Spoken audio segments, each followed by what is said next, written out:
రాష్ట్ర ముఖ్యమంత్రి జగన్ గారు ఈ కురుక్షేత్రం అటో ఇటో తెలుసుకుందాం, యుద్ధం మొదలైంది, కురుక్షేత్ర యుద్ధం అని అంటా ఉన్నారు. సంతోషం.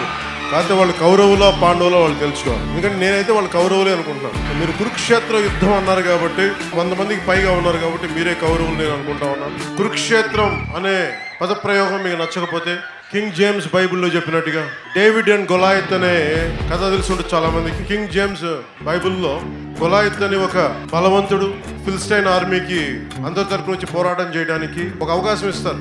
మీరు కనుక మమ్మల్ని జయిస్తే మేము మిమ్మల్ని చంపమని. అంటే అంత అహంకారంతో కొట్టుకుంటుంటారు. వాళ్ళని ఎదుర్కొంది డేవిడ్ అని ఒక 14 ఏళ్ల కుర్రోడు.